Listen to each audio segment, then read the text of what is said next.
ज्यावेळेस देवाच्या वचनाकडे आपण जाऊ, एक छोटीशी प्रार्थना करून आपण वचनाकडे जाऊ. सर्व शक्तिमान आमच्या जिवंत देवा, तुला धन्यवाद देतो, स्तुती करतो, कारण हा सुंदर समय तू आज आम्हाला दिला. त्या शपथ दिवशी प्रभू तुझ्या पवित्र चरणी येण्यासाठी तू आम्हाला अनुग्रह दिलास, त्याबद्दल धन्यवाद. पिता, मी प्रार्थना करतो प्रभू, या सकाळच्या वेळेस आम्ही तुझी आराधना जी स्तुती केली परमेश्वरा, त्या योग्य तूच आहे. आणि म्हणून देवा ही आराधना तू मान्य कर आणि परमेश्वरा तुलाच महिमा मिळू दे. मी प्रार्थना करतो प्रभूजी, आता हा समय की आम्ही तुझी वाणी ऐकावी दे बाप्पा. हो परमेश्वरा, आतापर्यंत तू या आराधनेमध्ये आमचा आवाज ऐकला, पण आता आम्ही तुझा आवाज ऐकू इच्छितो परमेश्वरा. तू बोल, आम्ही ऐकत आहोत. हो परमेश्वरा, येणारं वचन आज आम्हा प्रत्येकाच्या जीवनासाठी एक आशीर्वादाचं कारण कर दे बाप्पा. हो माझ्या देवा, आमची अंतकरण तू उघड परमेश्वरा. हो प्रभूजी, ती समज तू दे प्रभू, तुझ्या वचनाची उकल पवित्र आत्म्याने होऊ दे परमेश्वरा. एक स्वर्गीय प्रकाशन तू दे आणि येणारं वचन आम्हा सर्वांसाठी आशीर्वादित कर. मी घटावं, तूच वाढावा, तूच दिसावा आणि प्रभू केवळ आवाज माझा असावा, शब्द तुझे असावे असं होऊ दे. तुझ्या पवित्र आत्म्याने मला आणि बसलेल्या प्रत्येकाला नियंत्रित कर. हालेलुया. यावेळेस आपण देवाच्या वचनाकडे जाऊ आणि आपण एक वचन वाचू. मत्तई कृष्णवर्तमान याचा 24वा अध्याय. मत्तई कृष्णवर्तमान याचा 24वा अध्याय आणि वचन 24 आपण वाचून घेऊ.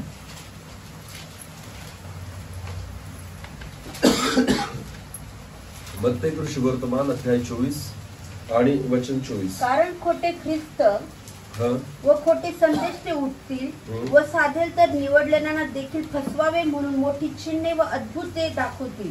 देवाचं वचन म्हणतं की शेवटच्या काळी खोटे ख्रिस्त आणि खोटे संदेश उद्भवतील आणि शक्य असेल तर निवडलेल्यांना देखील फसवावे म्हणून मोठी अद्भुत आणि चिन्हे दाखवतील.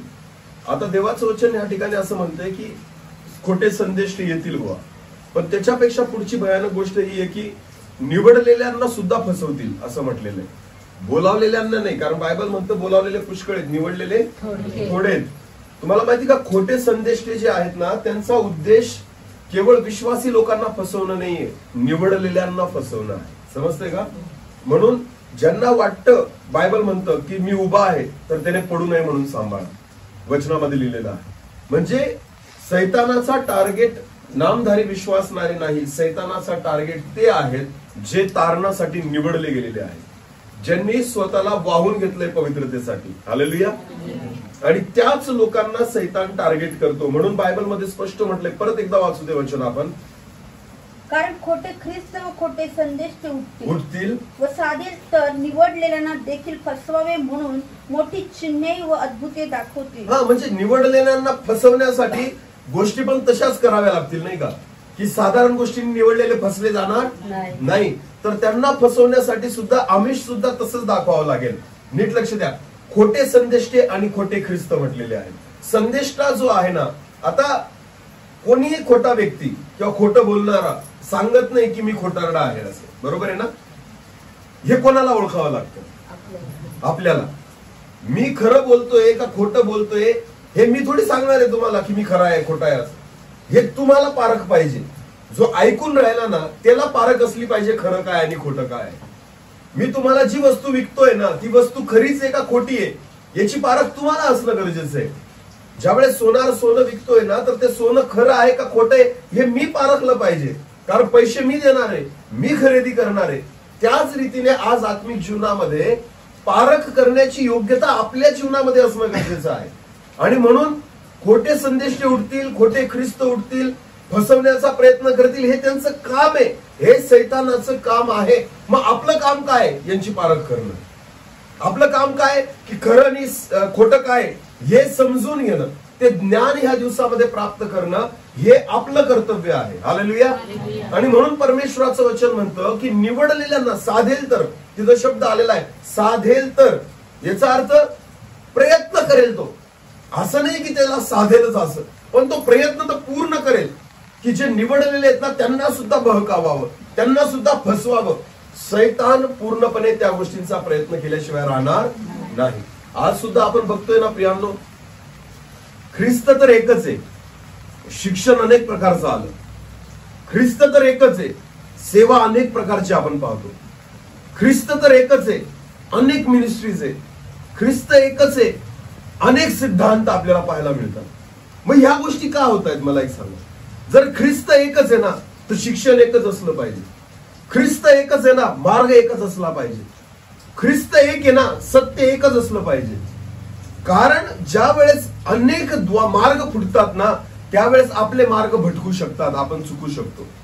बायबल म्हणून म्हणतं, येशू ख्रिस्त म्हणतो, मार्ग सत्य आणि जीवन मीच आहे. माझ्या द्वारे आल्या वाचून पित्याकडे कोणाला जाता येणार? कोणाद्वारे आल्या वाचून? माझ्या द्वारे आल्या वाचून पित्याकडे कोणाला जाता येणार नाही. आज आपण बघू की खोटे संदेष्टांविषयी बायबल देवाचं वचन येशू ख्रिस्त स्वतः काय म्हणतो. एक वचन आपण वाचून घेऊ. योहान सुवर्तमान याचा 10वा अध्याय आणि वचन 1 वाचा.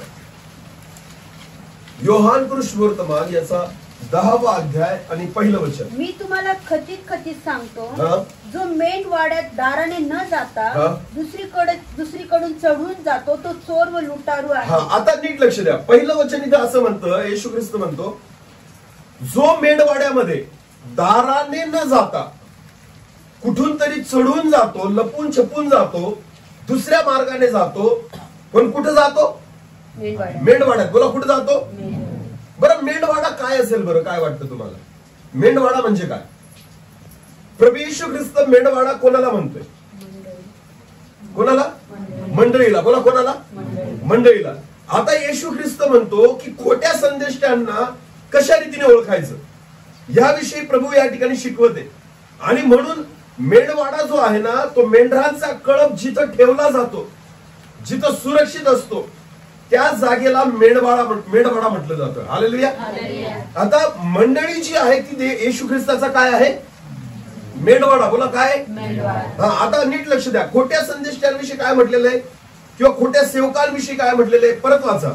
मी तुम्हाला खचित खचित येशू सांगतो, म्हणतो, मी खचित खचित म्हणजे मी तुम्हाला खरं खरं सांगतो, जो मेंढवाड्यात दाराने न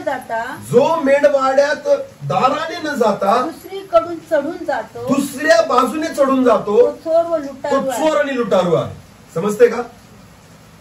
नीट लक्ष द्या. मंडळी मध्ये शिरण्यासाठी जो दाराचा उपयोग नाही करत पण दुसऱ्या मार्गाने मध्ये शिरण्याचा प्रयत्न करतो ना, बायबल म्हणतो तो चोर आणि लुटारू आहे. मग दार काय म्हटलेलं येशू ख्रिस्ताने? दार महत्वाचं आहे, ज्याच्यातून शिरणं प्रत्येक सेवकाने गरजेचं आहे. जर तू देवाचा दास आहे ना, तर तुला मंडळीमध्ये तेव्हाच प्रवेश भेटला पाहिजे जेव्हा तू कशाने येशील? दाराने येशील. जो दाराने आत येईल ना तो खरा आहे, पण जो दाराचा उपयोग नाही करत मध्ये येण्यासाठी, तो बायबल म्हणतो तो खोटा आणि चोर आणि लबाड आहे. समजते तुम्हाला? एक वचन वाचू. योहान सुवर्तमान 10 आणि 9 वाचा. योहान 10 आणि 9. मी दार आहे. येशू म्हणतो, मी काय आहे? दार कोण आहे? येशू. आणि येशू काय म्हणतो? जो दाराने न येता सोडून कुठून तरी आत येतो तो चोर आणि लुटारू आहे. हालेलुया. दार कोण आहे? मेंढवाड्याचं दार कोण आहे? याचा अर्थ प्रत्येक सेवकाची एंट्री कशामधून झाली पाहिजे? नीट लक्ष द्या. मंडळीपर्यंत पोहोचणारा प्रत्येक सेवक हा येशूद्वारे आला पाहिजे. हालेलुया. बाकी कोणतीच गोष्ट जमेस धरायची नाही. लक्षात घ्या. जर चमत्कार दाखवून मंडळीमध्ये शिरलं जात असेल, जर भविष्यवाण्यांद्वारे मंडळीमध्ये शिरलं जात असेल, कोणताही दुसऱ्या गोष्टीचा आधार घेऊन जर एखादा सेवक मंडळीमध्ये घुसत असेल ना, लक्षात घ्यायचं तो येशूच्या त्या द्वाराद्वारे मध्ये नाही आलाय, तो कुठून तरी चढून मध्ये आत शिरलेला आहे. हालेलुया. जो परमेश्वराचा सेवक आहे ना, त्याने मंडळीमध्ये येण्यासाठी फक्त द्वाराचाच उपयोग करणं गरजेचं आहे. आमेन. त्याच्यासाठी येशू हाच महत्वाचा असला पाहिजे. स्वतःची सेवा नाही, स्वतःचं दान नाही, माझ्याद्वारे होणारे चमत्कार नाही, माझ्याद्वारे होणारं काम नाही, माझ्याद्वारे केवळ ख्रिस्तच दिसला पाहिजे. हालेलुया. मंडळी जी आहे ख्रिस्ताची आहे. आणि म्हणून प्रत्येक सेवक जो देवाचा आहे ना, देवाकडून येणार आहे ना, तो कधीच स्वतःला प्रगट नाही करत, तो दारातूनच आत येतो. आणि तुम्हाला माहिती का, त्याच्याद्वारे ख्रिस्तच प्रगट होतो. हालेलुया. ख्रिस्तच प्रगट होणं गरजेचं आहे. ज्या वेळेस ख्रिस्त सोडून दुसऱ्या गोष्टींचा प्रचार. एक वचन वाचू आपण. गलतीकरासपत्र पहिला अध्याय. गलतीकरासपत्र याचा पहिला अध्याय वचन 6 पासून पुढे वाचा. मला आश्चर्य वाटते की. आता नीट लक्ष द्या. पौल काय म्हणतो बघा. मला आश्चर्य वाटते की त्याने तुम्हाला ख्रिस्ताच्या कृपेत पाचारण केले. ज्या परमेश्वराने तुम्हाला येशू ख्रिस्ताच्या कृपेमध्ये पाचारण केले, त्याच्यापासून तुम्ही इतकी लवकर अन्य सुवार्तेकडे वळत आहात. हा, पौल काय म्हणतो, त्या गोष्टीपासून तुम्ही इतक्या लवकर अन्य सुवार्ता, बोला काय, अन्य सुवार्तेकडे वळत आहात. याचा अर्थ काय होतो? सुवार्ता काय? सुवार्ता काय? तुम्हाला घर मिळेल ही सुवार्ता आहे का? तुम्हाला आरोग्य मिळेल ही सुवार्ता आहे का? तुला नोकरी लागेल ही सुवार्ता आहे का? तुझ्याद्वारे परमेश्वर येणाऱ्या दिवसात अद्भुत कामं करेल ही सुवार्ता आहे का? मग सुवार्ता काय? सुवार्ता काय? प्रभू येशू ख्रिस्त मज पाप्यासाठी स्वर्ग सोडून या जगात आला आणि क्रूस खांबावर मेला. कशासाठी? तर त्याच्या रक्ताद्वारे आणि मरणाद्वारे माझ्या पापांची काय व्हावी? क्षमा व्हावी. आणि जो त्याच्यावर विश्वास ठेवेल त्याचा नाश होणार, तर तो सार्वकालिक जीवन प्राप्त करेल. हालेलुया. ही काय आहे? येशू माझ्यासाठी मेला, त्याने रक्त सांडलं, माझ्या पापांची क्षमा केली, मेलेल्यातून उठला, आज तो देवाजवळ आहे आणि मी त्याच्यावर विश्वास ठेवतो की तो माझा उद्धार करताय आणि त्याच्यावरील विश्वासाने माझ्या पापांची क्षमा झाली आणि मी सार्वकालिक जीवन प्राप्त केलं. ही काय आहे? सुवार्ता आहे. बायबल म्हणतं तुम्ही एवढ्या लवकर, पौल म्हणतो तुम्ही अन्य सुवार्तेकडे वळत आहात. कोणत्या सुवार्तेकडे? ज्या वेळेस तुम्हाला आशीर्वाद पुढे केले जातात की तुम्ही या, मग तुम्हाला नोकरी मिळेल, तुम्ही इथं या, तुम्ही मोठा अनुभव घ्याल, तुमच्या जीवनामध्ये मोठे चमत्कार. आज मी तुम्हाला सांगतो अशी सुवार्ता गाजवली जात आहे. मी बऱ्याचदा युट्यूब चॅनलवर जर तुम्ही ओपन कराल ना, तर तुम्हाला त्या ठिकाणी पाहायला मिळेल की कर्जमुक्तीसाठी प्रार्थना. कुठे बायबलमध्ये मला सांगा? नोकरी मिळण्यासाठी प्रार्थना कुठे बायबलमध्ये? विजा मिळण्यासाठी प्रार्थना कुठे बायबलमध्ये? नोकरी मिळण्यासाठी प्रार्थना नाही. इथं फक्त ख्रिस्त मिळण्यासाठी प्रार्थना आहे. इथं फक्त तारणासाठी प्रार्थना आहे. इथं सार्वकालिक जीवनासाठी प्रार्थना आहे. आणि जो येशू स्वतः म्हणतो की मनुष्याने सगळं जग निर्माण केलं, जग मिळवलं आणि स्वतःच्या आत्म्याचा नाश केला तर त्याला काय? मला बायबलमध्ये एका प्रेषिताने प्रॉपर्टीसाठी प्रार्थना केलेली दाखवून द्या मला तुम्ही.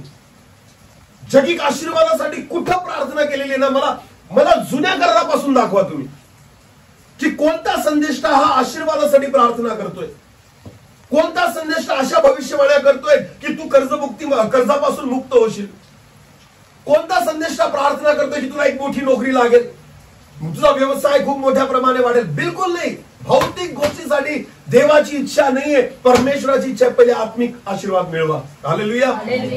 येशू म्हणतो प्रथम तुम्ही त्याचे राज्य आणि धार्मिकता मिळवण्यासाठी जटा, बाकी सगळ्या गोष्टी तुम्हाला मागावे नाही लागणार, मिळतील म्हटलेलं आहे. हालेलुया.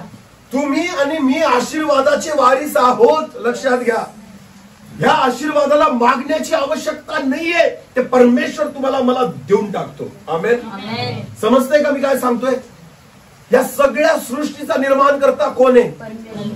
या सगळ्या सृष्टीचा मालक कोण आहे? चंद्र, सूर्य, तारे, पृथ्वी आणि जगातील सर्व काही कोणी निर्माण केलं? मग मला एक सांगा, ज्या सर्व सृष्टीचा सातवारा ज्या परमेश्वराच्या नावावर आहे ना, तो तुमचा आणि माझा बाप आहे. हालेलुया. ज्याच्यावर त्या परमेश्वराचा शिक्कामोर्तब झालेला आहे ना, तो तुमचा आणि माझा बाप आहे. मला एक सांगा ना, त्या बापाकडून मागण्याची गरज नाही, वारस व्हायचे फक्त. काय वारस? आपण मागत बसतो, भिकारी मागतात, आपल्याला वारस व्हायचंय. बोला काय व्हायचंय? आणि वारस होण्यासाठी मागावं नाही लागत, त्या गोष्टी अधिकाराने मिळत असतात. आमेन. मला एक सांगा, जेवढे बाप इथं बसलेले आहेत ना, आई बाप बसलेले, तुमच्या लेकरांना तुमची प्रॉपर्टी मागावी लागेल ते त्यातनं भेटणार आहे? भेटणार आहे का? कारण ती तुमची लेकरं आहेत, ते वारस आहेत तुमचे. तुम्हाला मी सांगतो, भिकारी मागतात, वारसाला भेटत असतं. हालेलुया. मी विश्वास ठेवतो, मी देवाचा पुत्र आहे ना, मी वारस आहे त्या आशीर्वादाचा. आमेन. सगळं काही तुमच्या आणि माझ्यासाठीच आहे, कारण हे वचन विश्वसनीय आहे. आमेन. समजतं मी काय सांगतोय? तुम्हाला आणि मला परमेश्वराने वारस केलेलं आहे. गुलाम होऊ नका, दास होऊ नका, अन्य सुवार्तेच्या मागे फिरू नका. एकच सुवार्थ आहे, येशू ख्रिस्त. आमेन. दुसरं द्वार, दुसरा रस्ता नाहीये, दुसरं काहीच नाहीये, फक्त ख्रिस्त आहे. ज्या ख्रिस्ताचा प्रचार झाला पाहिजे, फक्त ख्रिस्त आहे जो ख्रिस्त मंडळीला दिसला पाहिजे. आणि जो ख्रिस्ताला सोडून प्रचार करतो ना, तुम्हाला माहितीये तो खोटा संदेश काय, तो मनुष्याला बहकवत आहे. जर आरोग्याला पुढे करत असाल, ख्रिस्त लोकांना दिसणार नाही. जगिक आशीर्वादाला पुढे करत असाल, ख्रिस्त लोकांना दिसणार नाही. तुम्ही ख्रिस्ताला पुढे करा, बाकी सगळ्या गोष्टी लोकांना दिसतील. हालेलुया. ख्रिस्त दिसणं गरजेचं आहे. आमेन. 12 वर्ष रक्तस्रावी स्त्री पूर्ण गर्दीमध्ये कोणाला शोधत होती? ख्रिस्ताला. बोला, कोणाला शोधत होती? जक्कई एवढ्या गर्दीमध्ये कोणाला शोधत होता? तसंच तुम्हाला आणि मला आहे ना, जगामध्ये फक्त कोणाला शोधायचंय? ख्रिस्ताला शोधा. जक्कयाची इच्छा नव्हती योहानाचं तोंड पाहावं. जक्कयाची इच्छा नव्हती की मी पेत्राचं तोंड पाहावं. जक्कयाला वाटत नव्हतं की 12 प्रेषितांपैकी पेत्राला मी बघावं. जक्कयाला फक्त येशूला बघायचं होतं. हालेलुया. एवढ्या गर्दीमध्ये जक्कई फक्त येशू ख्रिस्ताला शोधतोय. आज सुद्धा मंडळीने आणि जगातल्या प्रत्येक विश्वासणाऱ्याने कोणा सेवकाला नाही, फक्त ख्रिस्ताला शोधणं गरजेचं आहे. की मला कोण भेटला पाहिजे? ख्रिस्त भेटला पाहिजे. बायबल असं सांगतं, 12 वर्ष रक्तस्रावी स्त्री गर्दीतून वाट काढत काढत कोणापर्यंत आली? बोला, कोणापर्यंत आली?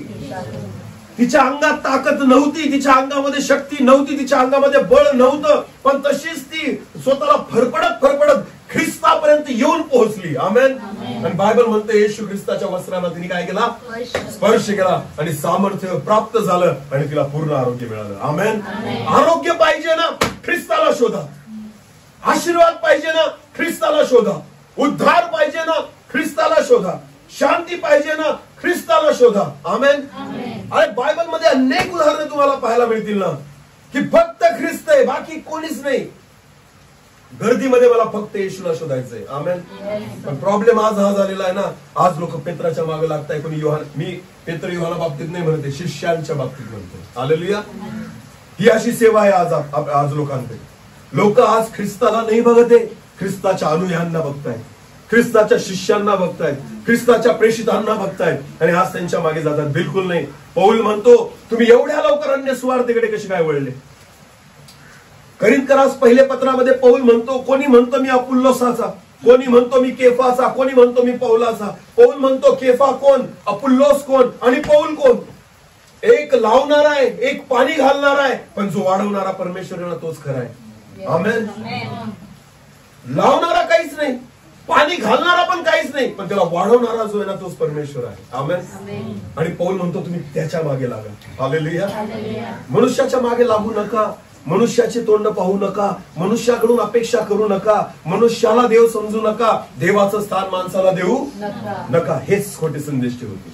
बायबल म्हणते, जो दाराने आत न येता दुसऱ्या मार्गाचा अवलंब करतो ना, मंडळीला आकर्षित करण्यासाठी, मंडळीला आकर्षित करण्यासाठी जो दरवाजाचा वापर नाही करत, याचा दरवाजा कोण आहे? येशू. जो दाराचा उपयोग नाही करत ना, तो खोटा संदेश आहे. म्हणून साधेल तर निवडलेल्यांना देखील काय करावे? फसवावे. म्हणून ते प्रयत्न करते. निवडलेले जे असतात ना, वचनामध्ये असतात. बोला, कशामध्ये असतात? नुसते विश्वासात नाही राहत. निवडलेला माणूस वचनात असतो. आणि तुम्हाला माहिती, खोटे संदेश त्यांना जर तुम्हाला फसवायचे ना, निवडलेल्यांना, तर तो वचनाला ट्विस्ट करेल. तुला वचनाला काय करेल? सुवार्थ आहे ना, मार्ग, त्या सुवार्थेला फक्त डायरेक्शन बदलून देईल. तुमचा मार्ग कधी बदलला तुम्हाला कळणार सुद्धा नाही. तुम्हाला वाटतंय की येशूवर मी विश्वास ठेवतो, नाही, तुम्ही मनुष्यावर विश्वास ठेवताय. तुमचा भरोसा मनुष्य झालेला आहे. मग तो जे बोलेल ना, तुम्ही मान्य करा. मग तो जे सांगेल ना, तुमच्या मनावर ठसेल. ख्रिस्त काय बोलतोय घेणं देणं नाही आम्हाला. आज अनेक लोक युट्यूबवर अनेक संदेश ऐकतात, पण तुम्हाला माहितीये, ते स्वतः बायबल मधून पारखत नाही की हा जे बोलला ते बरोबर बोलला. कोणी का असे ना, माझे पण संदेश आहेत ना युट्यूबवर, बिलकुल डोळे झाकून ऐकू नका. हा व्यक्ती जेव्हा काही शिकवतोय ना, बायबल मध्ये आहे का नाही ते पहा. नसेल तर मग तुम्ही मला सुद्धा बाजूला करा. कळते मी काय सांगतोय? वचनाला धरून जो नाहीये ना, तो देवासोबत चालणारा नाहीये. लक्षात घ्या. एक वचन वाचू आपण. मला वाटतं 1 योहान 1 योहान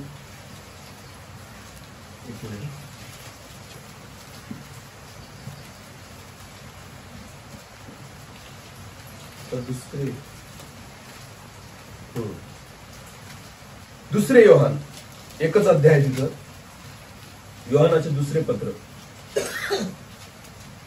आणि एकच अध्याय 9 वचन वाचू आपण. ख्रिस्ताच्या शिक्षणाला चिकटून न राहता, बायबल असं म्हणतं, नीट लक्ष द्या, ख्रिस्ताच्या शिक्षणाला चिकटून न राहता जो पुढे पुढे जातो, जो पुढे पुढे जातो, कोणाच्या शिक्षणाला चिकटून न राहता? ख्रिस्ताच्या. बोला, कोणाच्या? शिंदे सरांच्या नाही, कोणत्याच मोठ्या सेवकाच्या नाही. बायबल म्हणतं चिकटून कोणाला राहायचंय? ख्रिस्ताच्या शिक्षणाला. हालेलुया. जो सेवक ख्रिस्ताचं शिक्षण देईल, सेवकाला नका चिकटून राहू. सेवकाने ज्या ख्रिस्ताचं शिक्षण दिले ना, त्या ख्रिस्ताच्या शिक्षणाला काय करा? चिकटून राहा. हालेलुया. परत वाचा. ख्रिस्ताच्या शिक्षणाला चिकटून न राहता, ख्रिस्ताच्या शिक्षणाला चिकटून न राहता पुढे पुढे जातो, जो पुढे पुढे जातो त्याला देव प्राप्त झाला नाही. आणि पुढं जो शिक्षणाला धरून राहतो, जो शिक्षणाला धरून राहतो त्याला पिता व पुत्र दोघांची प्राप्ती त्याला झाली आहे. पिता आणि पुत्र दोघांची प्राप्ती झालेली आहे. आमेन. याचा अर्थ आपल्याला कोणाच्या शिक्षणाला धरून राहायचंय? ख्रिस्ताच्या. बोला, कोणाच्या? कितीही PhD होल्डर असेल एखादा, कितीही मोठा संदेष्टा असेल, कितीही मोठा भविष्यवक्ता असेल, कोणी स्वतःच्या नावासमोर अपोस्टल लावत असेल, प्रोफेट लावत असेल, भविष्यवक्ता लावत असेल किंवा प्रेरित लावत असेल, नावाला बघू नका. कोणाला चिकटून राहा? ख्रिस्ताच्या शिक्षणाला. हालेलुया. जो शिक्षण ख्रिस्ताच्या शिक्षणाला चिकटून न राहता जो पुढे पुढे जातो, बायबल म्हणतो त्याला देव प्राप्त झाला नाही. त्याला देवच भेटला नाही. खरं तो माणसाला चिकटून त्याला देव कसा सापडेल? त्याला देव कसा सापडेल? तुम्हाला मी सांगू, मी तुमच्या समोर उभा आहे. शिंदे सरांना देव म्हणून बघू नका. देव सापडणार मी नाही त्याच्यात. देव वचनात सापडतो. देव कुठे सापडतो? वचनात. जे वचन प्रचार केलं जाते ना, वचनावर विश्वास ठेवा. आमेन. त्या वचनावर जर विश्वास ठेवला तर देवाची ओळख होईल. हालेलुया. पण माणसावर जर भरोसा ठेवला ना तर देव कधी सापडणार नाही. आज मी पाहतो ना, जेवढे लोक देवाशी विश्वास योग्य नाहीत ना, तेवढे सेवकांशी विश्वास योग्य आहे. कोणाशी?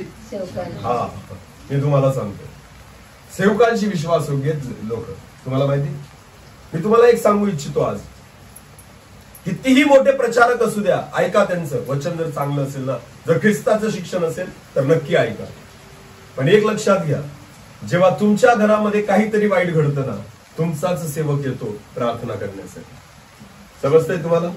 हा, तुमचाच दास येतो तुमच्यासाठी मध्यस्थी करण्यासाठी. त्यावेळेस मोठे प्रचारक जे असतात ना, ज्यांना तुम्ही युट्यूबवर फॉलो करतात, त्याच्यातला एक फोन करून बघा त्यांना. त्यांनी जर उचलला तर मला सांगायचं. लक्षात घ्या, माणसाला प्रॉब्लेम काय माहिती का? मोठं आवडतं सगळं. आजकाल लोक तेच करतायत. तुम्हाला मी सांगतो, असे ना फॅन झालेत लोक. फॅन काय झालेत? फॅन. वचनाचे नाही, कोणाचे? सेवकांचे फॅन झाले. हा, आणि सेवकांना बी आवडतो त्या गोष्टी. का? कारण सेलिब्रिटी टाईप आपल्याला एक हे मिळतं, अटेन्शन मिळतं लोकांचं. सगळे लोक ओळखतात, फोटो काढतात, सेल्फी काढतात. लोकांना, सेवकांना पण वाटतं ना की अरे मी तर सेलिब्रिटी झालो, कारण सगळे लोक मला काय व्हायला लागले? ओळखायला लागले. लक्षात घ्या, ओळख तुमची नाहीये, ख्रिस्ताची. बोला, कोणाची? ख्रिस्ताची. हा, आणि लोकांचा गैरफायदा घेऊ नका. लोकांना बहकवू नका. लोकांना तुमच्या मागे चालायला शिकवू नका. लोकांना ख्रिस्ताच्या मागे चालायला शिकवा. आमेन. कितीही सेवा वाढली, कितीही मोठी झाली ना, ख्रिस्तच असला पाहिजे ज्या ख्रिस्ताला तुम्ही पुढे केलं पाहिजे. आमेन. जो ख्रिस्ताच्या शिक्षणाला चिकटून न राहता जो पुढे पुढे जातो, बायबल म्हणतं त्याला देवाची ओळख झालेली नाही.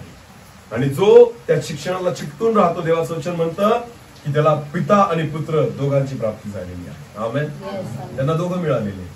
म्हणून ख्रिस्ताचं शिक्षण हे कधीच सोडायचं, त्याला चिकटून राहणं आवश्यक आहे. आमेन. मनुष्य आपल्या समोर नसावा, आपल्या समोर ख्रिस्त नसावा. आमेन. कोणत्याच माणसाने तुमच्यासाठी रक्त सांडलं नाही, आणि मी रक्त सांडलं तरी ते तुमच्या काही कामाचं नाही. माझं रक्त मलाच वाचवू शकत नाही, तुम्हाला काय वाचवणार? कळतं का मी काय सांगतोय? पेत्राने जरी स्वतःचं रक्त सांडलं असतं ना, तरी त्याच्याने कोणाच्याच पापांची क्षमा झाली नसती. काय फायदा होतोय मग मला सांगा? ख्रिस्ताच्याच रक्ताने पापांची क्षमा होणार होती, कारण ते रक्त निर्दोष होतं. आमेन. समजते मी काय सांगतोय?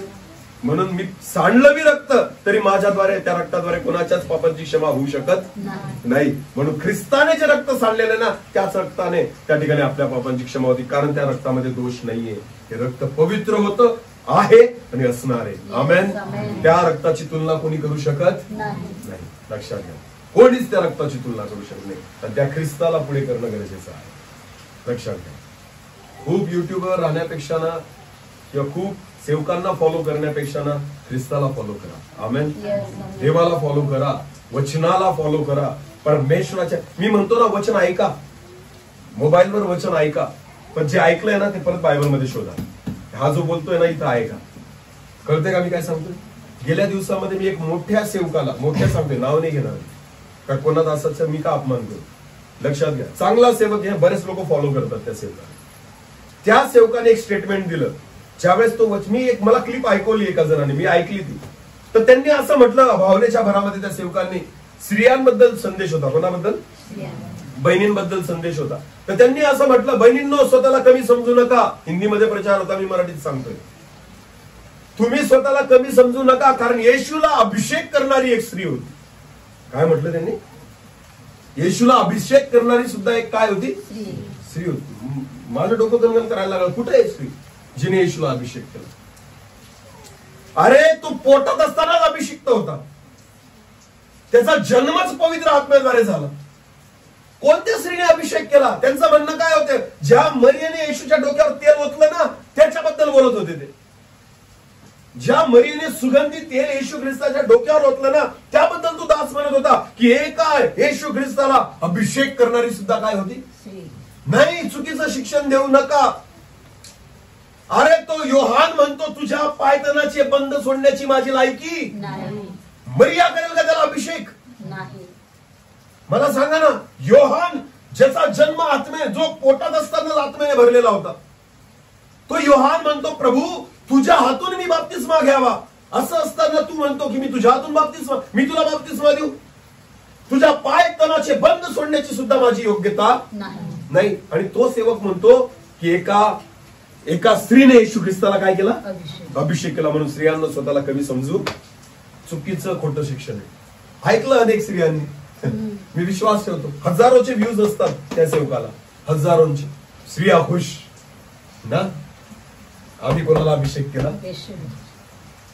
गैरसमजेत राहू नका, त्याला कोणीच अभिषेक करू शकत. ऑलरेडी देवाने अभिषेक करूनच पाठवलेला. हालेलुया. त्याला ना योहानाने अभिषेक केला, ना कोणा स्त्रीने का त्याच्या आईने, कोणीच नाही.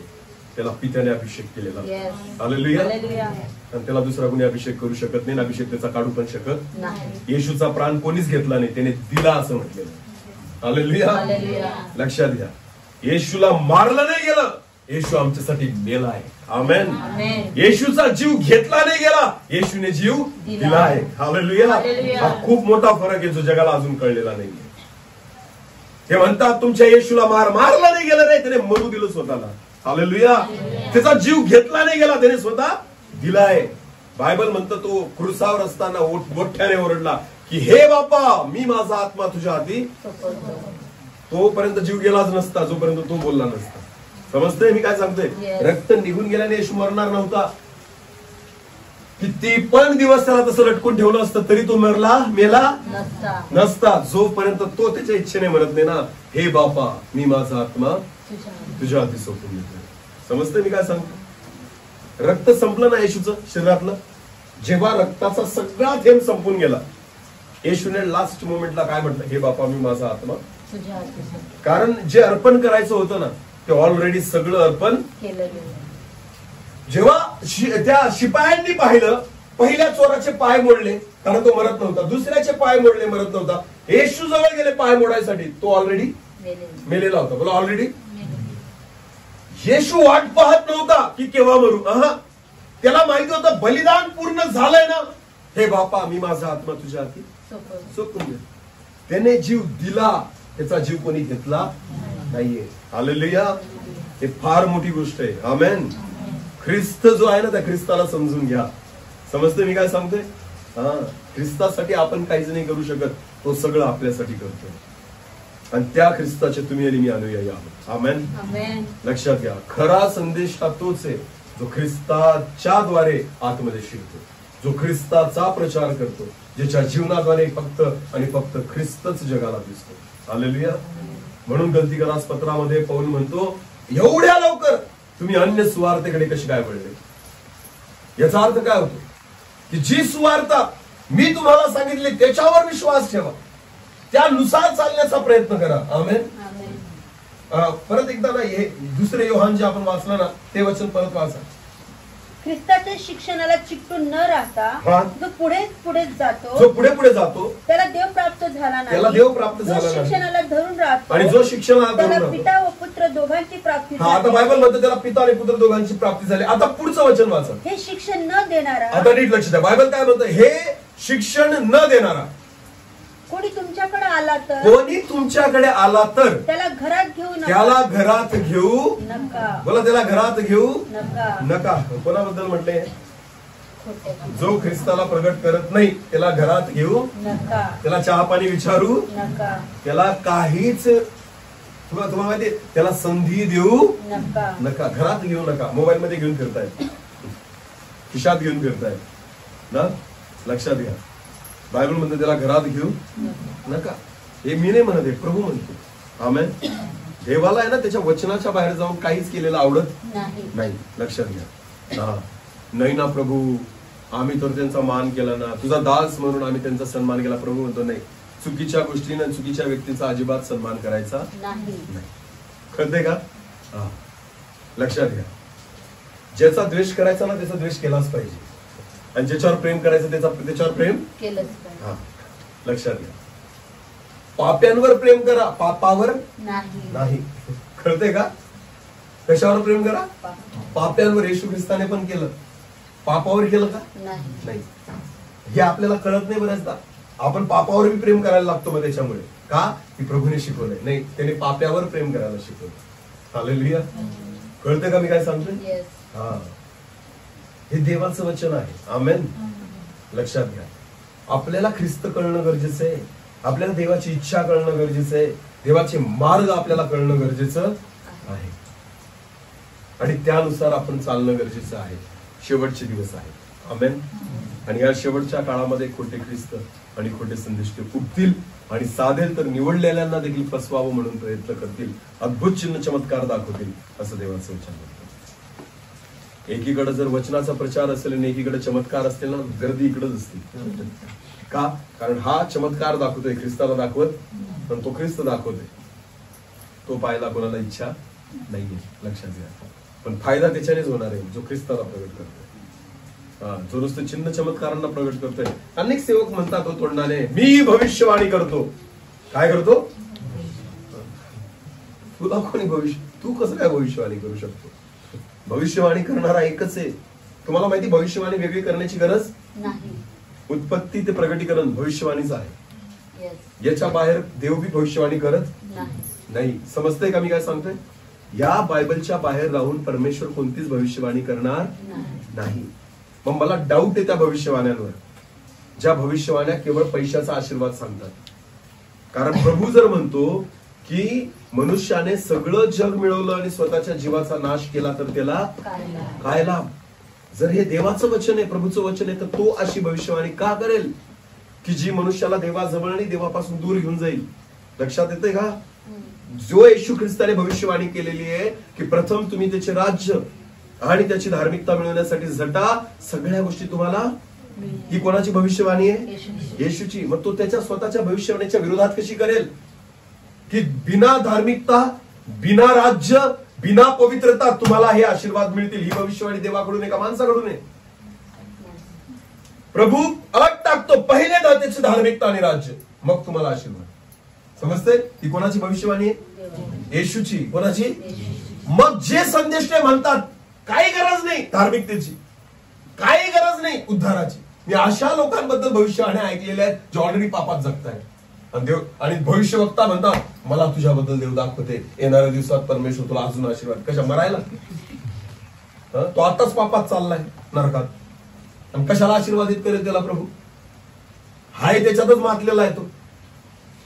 अजून जर जास्त भेटलं तर? अरे बोला रे. गेला. जगामध्ये आज लोक म्हणतात ना, या ख्रिस्ती लोकांना पैसा मिळतो. काय मिळतो? पैसा. आणि मग हे काय होतात? कन्वर्ट होतात. मग हे ख्रिस्ती होतात. काय भेटल्यावर? पैसा. मला जगातलं एक उदाहरण दाखवून द्या की फुकटचा पैसा कोणाला भेटला आणि तो सुधारला असेल असं.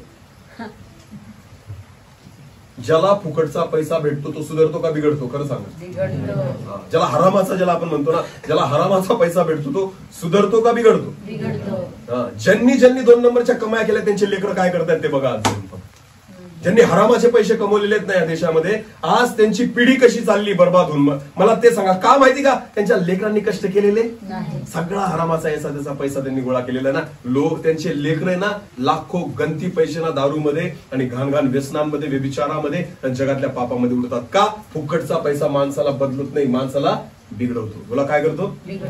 याच्यानेच. अरे आम्ही ख्रिस्ती लोक ईश्वर विश्वास ठेवल्यानंतर बिघडतो का सुधारतो? मग मला जर पैसा भेटला असता तर मी पहिले गावठी प्यायचो, मग काय प्यायला पाहिजे पैसा भेटल्यावर?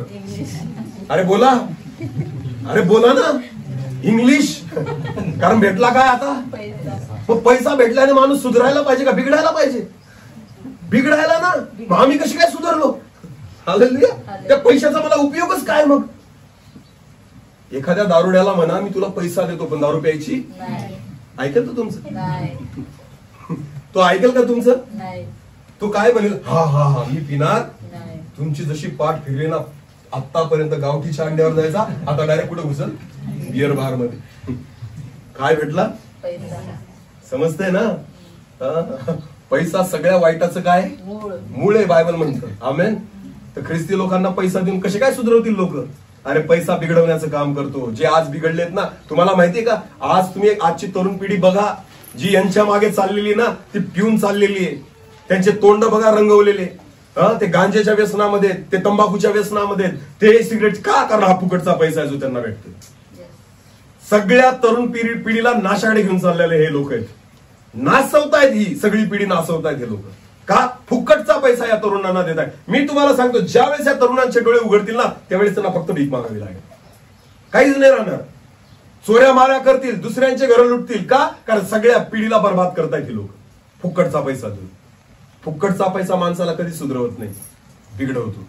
आणि तुम्ही बघा, प्रत्येक ख्रिस्ती घरामध्ये जाऊन बघा, लोक बिघडलेले नाहीत, सगळे लोक सुधारलेले आहेत. पिणाऱ्याने पिणं सोडलं, खाणाऱ्याने खाणं सोडलं. मला सांगा ना, मग पैसा भेटला का दिला आम्ही? आम्हाला देव भेटलाय, पैसा नाही. हालेलुया. म्हणून जीवन बदललंय. पैसा भेटला असताना तर तुमच्यापेक्षा जास्त माजलो असतो आम्ही. समजतंय का? आणि लोक म्हणतायत यांना पैसा द्या. अरे तुम्ही बघा रे, तुम्हाला भेटलाय फुकटचा, म्हणून आज तुम्ही त्या ठिकाणी माजलेत. म्हणून तुम्ही काही बोलतायत, काही बरळतायत, म्हणून तुमच्याद्वारे अशा गोष्टी होत आहेत. म्हणून तुमचे तरुण आज नाशाच्या मार्गाला चाललेले आहेत आणि व्यसनाधीन. का? त्या तरुणांबद्दल यांना वाटत नाही की या तरुणांनी सुधारावं. यांना माहिती आहे, हे बिघडलेले राहतील तर आपल्या कामाचे, सुधारले तर आपल्या काही कामाचे नाही. यांना पाजा म्हणजे हे मारामाऱ्या करतील. यांना द्या गांजा प्यायला म्हणजे हे त्या ठिकाणी आपल्या बाजूने लढतील. जर हे तरुण सुधारले ना, एक पण आपल्या बाजूने उभा राहणार नाही. कारण यांच्या मनगटात बळ नाही ना लढण्याचं. यांना ह्या तरुणांची आवश्यकता आहे. मग भले तरुण नाशाकडे गेले तरी चालतील, पण आमचं काम पूर्ण व्हायला पाहिजे. खरं की खोटं आहे? आणि म्हणतात ख्रिस्ती लोकांना पैसा. कोणी दिला पैसा? आणि भेटला असता तर आम्ही तुमच्यापेक्षा जास्त माजले असतो आम्ही, जर आम्हाला पैसा भेटला असता तर. आम्हाला पैसा नाही, आम्हाला देव भेटला, ज्याने आमचं जीवन बदललं. आमेन. लक्षात घ्या, हा आहे तो ख्रिस्त जो आम्ही गाजवतो. आमेन. ज्याने आमचं जीवन बदललं तो ख्रिस्त आहे. हालेलुया. ज्याने मला आशीर्वादित केलं तो ख्रिस्त आहे. ज्याने एका प्राण्याला माणूस म्हणून जगायला शिकवलं ना, तो कोण आहे? ख्रिस्त आहे. जो म्हणतो शत्रूवर काय कर? प्रेम कर, तो कोण आहे? ख्रिस्त. जो म्हणतो अनाथांवर दया कर, तो काय आहे? ख्रिस्त.